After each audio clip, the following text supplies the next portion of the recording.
Good day mga kasaging. Ngayong araw po ay kukuha po tayo dito ng replacement sucker sa lakatan ni Sir Jong.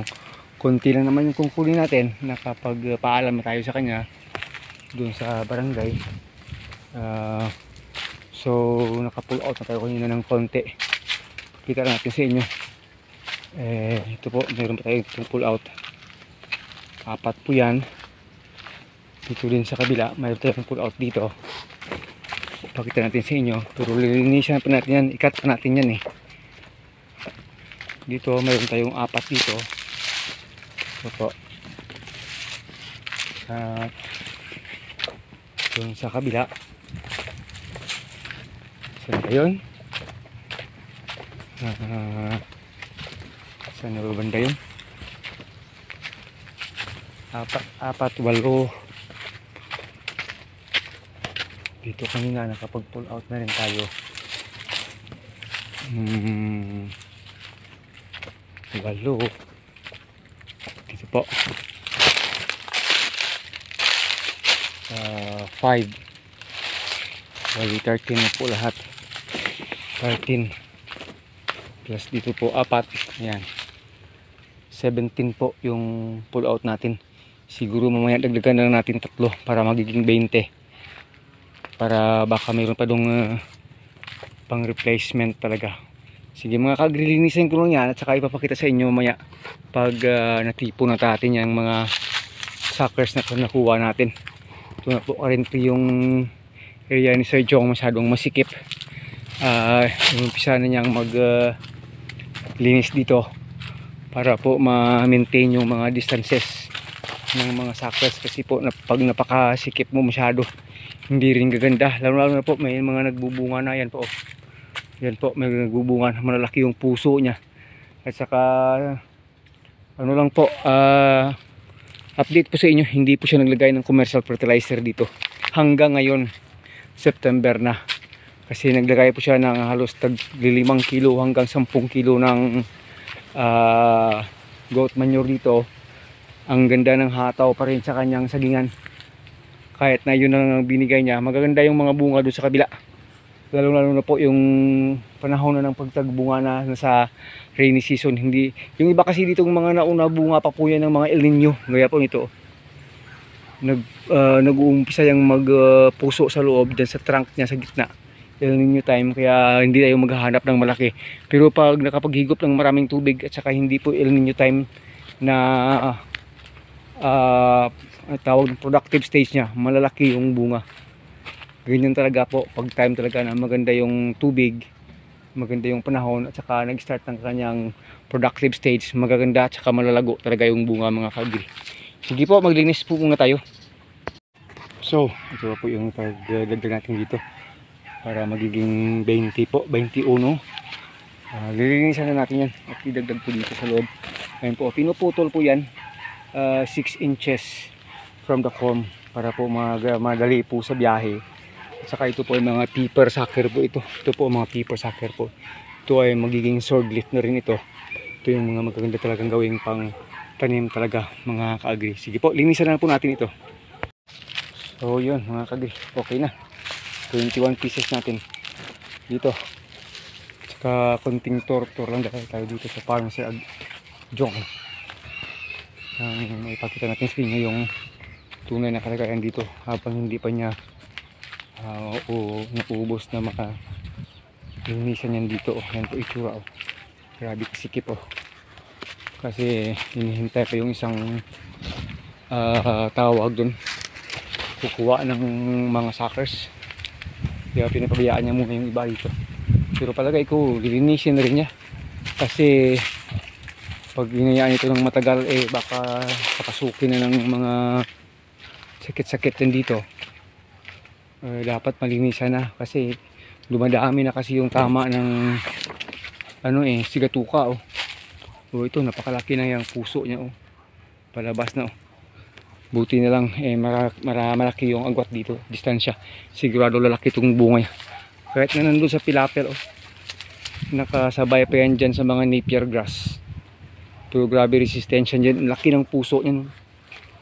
Baka magkaroon niya ng 7 hanggang 8 fingers yung bunga niya. Iba dito na may balot niya eh. Yun po. Habang itong mga napier na dito, hindi pa rin naubos magapas eh. Kasi pinapakuha niya ito lahat dito. Kaso lang hindi na namin maabutan kasi may tanim na rin tayo dun sa kabila. Kaya dito masyado nang sumikip talaga. Hindi na maabutan sa kakakumpay. Kasi hindi na rin ako kumukuha dito. Si Sir Agri and Adventures na lang. At saka si Ma'am She kumukuha dito pag may time po sila. Mga ka-agri. So yan oh. Grabe no. So dito sa kabila, inumpisan niya ng linisan. Para magiging aliwalas talaga. Para makapasok yung sikat ng araw. Yan. Iba na pag nalinisan na. Yung ibang may mga tama pa ng sigatoka, hindi niya pa nakuha. Pero kukunin na rin niya yan. Pasasaan ba't magdi-deleting na rin niya yung gaya po doon sa kabila. Nakapag-delete din doon sa kabila. At saka nakapag-disappearing. Eh ito, pakita natin sa inyo yung puno. Ito na puro na lang suckers. Hindi pa niya kinukuha. Oh, yan oh. Malulusog pa naman. Wala pong sakit. Kasi dito pa lang ang dami ng suckers. Oh. Eh kahit magtag 40 lang yung benta mo dyan bawat puno, mayroon kang 20 nito, eh ilan na yun? Isang puno 40, 20, 800 pesos yan po. Pag nakuha mo lahat yan, more or less 800 pesos may makukuha kang pera dyan. Hindi pa yan nagbubunga, yan pa lang ha. Kaya yan, minimintain nyo lang muna yan dyan mga ka-agri. So yun, hindi po tayo magtatagal, uwi na po tayo. Nag-tour lang po tayo dito sa inyo. Hindi tayo nakapunta doon sa kabila sa mga magagandang area niya. Pero dito pinapakita ko sa inyo unti-unti niya na pong tinatrabaho dito. Nililinis na po niya yung area na ito mga ka-agri. Para po sa next generation na naman na papaakitin at pabubungahin. Palagay ko maglalagay siya ng more fertilizer pagkatapos nito. So hanggang dito na lang, this is your friend Agritechnics TV. Bye bye na po. Talagang nagkuha lang po tayo ng more suckers na pang replacement. Yung term sa amin dito pang linob sa mga hindi nabuhay, replacement sa mga hindi nabuhay. At saka may mga tama ng bunch-up na nagre-replace po talaga tayo. Ito po yung area na mag-replace po tayo. Doon po sa dulo at dito po sa right area ko mayroon po diyang tinamaan po kasi ng bungee top na dapat nating mag-replace. Lalo po dito sa left kasi nga hindi na iba na gumanda dahil sa sobrang tubig po na ito na pumasok dito sa atin. So walang magawa kundi magre-replace po talaga. Pero maya konti wala nang tubig yan. At dyan po mismo banda sa ilalim sa uling tinanim po natin. Ilang puno rin dyan na hindi natubo dahil sa sobrang ulan. Magre-replace po talaga tayo mga langga. Ito na itong itsura po ng itsura nyo. Pagkatapos mo ng heavy rain, more than 2 weeks po. More than 2 weeks po yung ulan dito mga ka-agri. Napakasaklap talaga. Kaya nga sabi ko marami na namang tinamaan dito ng iba't ibang kasing sakit dahil nga po sobra na yung moisture sa lupa. Ayan na naman dahil gumanda na yung panahon, nag-kanal na naman tayo. Pero pasasaan ba't gaganda ulit yan pag wala na itong mga tubig at saka ma-maintain na natin yung magandang temperature at saka weather. Didiretso ng paglaki nito kasi ganito na po kasi yung itsura ng ating sagingan mga ka-agri, more than 3 months na po. Hindi lang po sana ganito kung talagang maganda yung panahon. Pero doon nga sa kabila sa kaibigan natin na nagtanim na nauna pang nagtanim dito, they are 2 weeks more than nang magtanim dito, iba mas maganda pa yata ito sa akin. Kaso ito yung kanal na ito kahit continuous po yung paglabas ng tubig ayan po.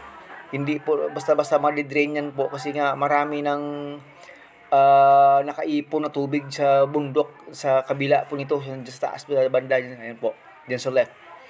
Kasi mayroong ipunan ng tubig dyan sa taas kaya ito yung itsura. So sana nga diretso na ngayong araw. Wala na ngayong ulan ngayong araw pero sana nga diretso na kahit ulan na rin pero ano na lang pangdilig na lang talaga. So, yun mga ka-agree, hindi na pa tayo magtatagal, hanggang dito na lang. God bless us all. Maraming salamat. Sana palagi kayong nanonood ng ating mga video pa rin.